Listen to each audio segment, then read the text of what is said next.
এরকম একটা রেসিপি বিকালবেলা থাকলে আর কিছুই লাগে না, আমাদের বাচ্চাদের, আমাদের পুরো ফ্যামিলি পুরো পেটটা ভরে যায়, রাত্রেও খাবার লাগে না অনেক সময়। আসসালামু আলাইকুম, প্রতিদিনের মতন আরেকটা কুকিং ব্লগ। তো যাই হোক, আমি আজকে পাস্তা, কোকোলা নুডলস একসাথে রান্না করবো, কীভাবে করি না করি ভিডিওটা আপনাদের সাথে শেয়ার করবো।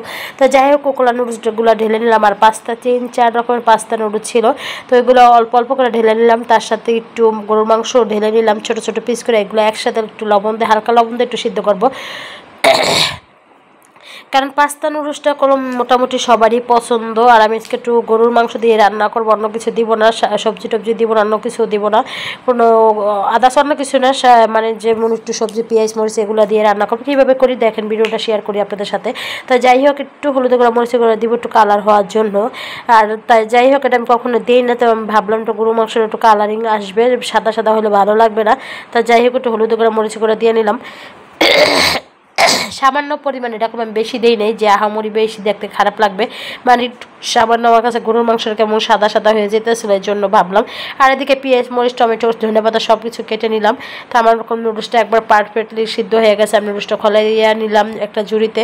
আর এদিকে পেঁয়াজ আর মরিচ, আরে আল্লাহ, ডিমের খোসার আর ভাঙার সময় পড়া, ভিডিও করতে গেলে এদিক ওদিক খালি ডিস্টার্ব হয়। কার কার এমন হয় একটু কমেন্টে জানাবেন। আমার ভিডিও করতে গেলে এরকম 19 থেকে 20 হয়ে যায়। তা যাই হোক, এদিকে টমেটো পেঁয়াজ মরিচটা একটু ভাজিয়ে নিলাম, এরপরে ডিমটা দিয়ে দিলাম। ডিমটা দেওয়ার পর সুন্দর করে একটু টমেটো কুচি দিয়ে দিলাম, টমেটো কুচি দিয়ে সুন্দর করে একটু লাড়াচাড়া দিতেছিলাম। লাড়াচাড়া দিয়ে কে আমার মতন এরকম করে পাস্তা রান্না করেন অবশ্যই একটু কমেন্টে জানাবে। তাই তো ঝুড়ির ভিতরে ছাকনা দিয়ে ছিটকে নিয়েছিলাম, একবার দলা হয়ে গেছে। কারণ দলা হওয়ার কারণ হয়েছে আমার ছোটো মেয়েটাকে আমি ঘুম পাড়িয়ে পরে আবার আসছি যে নুডলসটা সিদ্ধ করে। তা যাই হোক, নুডলসটা লাড়াচাড়া দেওয়ার পরে পুরো মিক্স করে পরে মশলাটা দিব। আর দেখেন, এখনই কম কি একটা দেখতে আমি একটা কালার আসছে, খেতে কম বেশ মজা হয়েছিল। আর এদিকে দেখেন সুন্দর করে আমি মশলাটা দিয়ে দিলাম। মশলাটা দেওয়ার পর এরকম করে লাড়াচাড়া দিব জানি প্রত্যেকটা নুডলসের সাথে মশলার একটা ফ্লেভার আসে। তা যাই হোক, আমি একটু লাড়াচাড়া, আর আমার বয়সটা একটু অন্যরকম হয়ে গেছে, ঠান্ডা লাগছে, ভয়েস কোনো ক্লিয়ার আসে না। তো যাই হোক, 2 দিন পর পরে ঠান্ডা লাগে, কারণ ভিডিও বানাই না এই জন্য, বুঝছেন।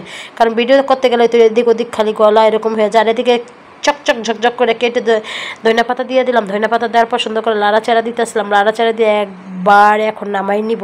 আর একবার ঝরঝরে হয়ে গেছে নুডলসটা। দেখেন এরকম যে যেভাবে রান্না করে, পাঁচটা এরকম অনেকভাবে রান্না করা যায়, বাট আমি আজকে একটু গরুর মাংস দিয়ে রান্না, ডিম তার সাথে তো ডিম দিলামই। একটা সুন্দর একটা রেসিপি বিকালের জন্য, এরকম একটা ভারী খাবার হলে আর কিচ্ছু লাগে না আমার মনে হয়।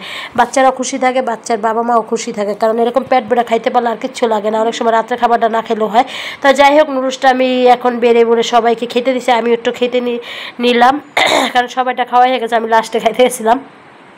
সবাই পেলে যে ভিডিও করবো, কারণ কেউই সহ্য হইতেছিল না, সবাই বলতেছে নুডলস দাও।